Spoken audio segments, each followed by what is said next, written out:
In the 1970s, there was a man named Charles St. Vincent. He found solace in the vibrant colors of nature, often wandering through the forests of Springfield, Missouri, to gather inspiration for his art. Struggling through his impoverished childhood, Charles's natural creativity flourished despite the adversities he faced. His local reputation as an artist grew, with many admiring his unique style and attention to detail in his portraits and abstract works. Until one fateful day, Charles crossed paths with a beautiful woman named Veronica St. Clair, the owner of a local flower shop.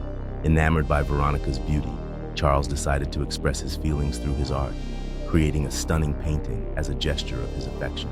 Presenting the painting to Veronica at her flower shop, Charles mustered the courage to ask her out on a date, hoping his creativity would captivate her heart. Overwhelmed by the thoughtfulness and effort Charles put into the gesture, Veronica accepted his invitation for a date, moved by his romantic approach.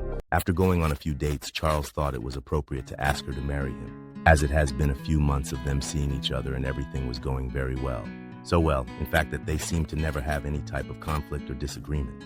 Charles later proposed and Veronica happily accepted. They began to plan a wedding with such excitement and passion. They seemed like the perfect definition of true love to the townspeople. The wedding was in the springtime, since Veronica loved this time of year. The reception was on a beautiful farm with open land and a gorgeous lake. There were fields of flowers that went for miles. The scenery was something that you would never forget, that of a fairy tale. Everything was as if heaven fell to the earth. It was perfect, and everything that Veronica had envisioned for her wedding.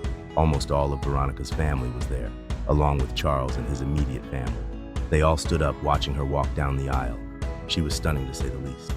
Her hair was pinned up into a slick, tight bun, with a silver diamond crown holding her veil. Her makeup was applied flawlessly. Her dress had lace and beading all down the front with a sweetheart neckline. Her shoes resembling Cinderella glistened in the spring sun, and the bouquet in her hands was crafted with excellence, full of vibrant colors and flower variety.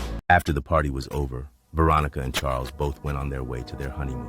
They decided to go to France and immediately went the morning after the wedding. After landing in France, they settled into their hotel and went on their way sightseeing. One of the things that was always fascinating to Charles was that of the catacombs that lie under the streets. This was not something that interested Veronica whatsoever, but Charles insisted on having her come along for a tour, considering it was their honeymoon. Veronica agreed, and they proceeded to begin a tour. After finding a tour guide, they planned to go in the evening the next day. When the time comes, they enter the underground tunnels and are shocked at the reality that lies in front of them. Stacks and stacks of human bones are everywhere, and an eerie feeling follows. There are as many tunnels and pathways down there, they ended up being there longer than expected. Charles decided to break away from the tour guide and Veronica followed. He thought it would be funny to scare her by running and hiding from her. After running for a short minute, he finds a room to hide in one of the tunnels. He calls out to Veronica and she calls back. You can hear frantic footsteps of her searching for her newlywed husband. While Charles was in this room, he saw something that he couldn't explain. It scared him so much that he lost the ability to speak, and he was shaking so badly he started to sweat. After running out of the room where this happened, he found his frightened wife, and they found their way back to the group. Shortly after reconnecting, she could notice something wasn't right with her husband. He seemed off and not as excited to be there anymore. She whispered to him, asking if he was okay, and he assured her everything was fine. After finishing the tour and heading back to the hotel, the newlywed couple decided to have an early night and crawled into bed together.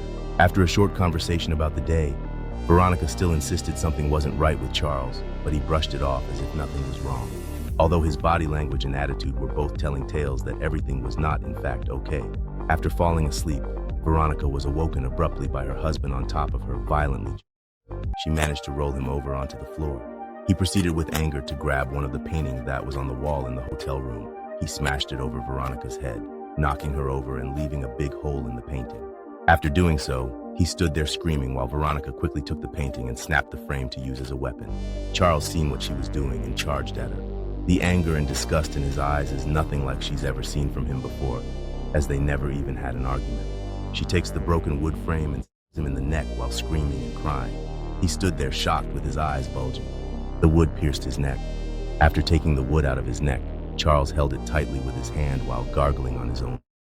Veronica stood there crying hysterically, shocked at the things that had just taken place. Despite his injuries, Charles tried to take another hit on Veronica but failed. The sequence of events led to a moment of intense confrontation and desperation, forever changing their lives. The echoes of their actions reverberated in the dimly lit room, painting a chilling picture of the unexpected turn of events. She ended up with her newlywed husband that night. She went back home after making police reports. Due to the severity of this event, Veronica has to seek therapy.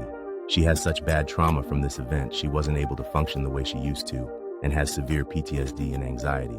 Even after months of therapy treatment and one hospitalization, she never ended up getting any better. In fact, her symptoms seemed to get worse as time went on. She was shaking out of control, couldn't sleep, had night sweats and frantic thoughts anytime anyone would approach her, almost flinching every time in utter fear for her life.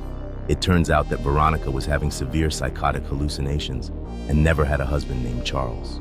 Her delusional mindset created a storyline of a life she never had.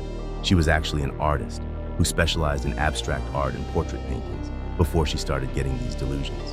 Veronica St. Clair was in a mental hospital as a convicted felon for a man named Charles St. Vincent, who was her former childhood therapist.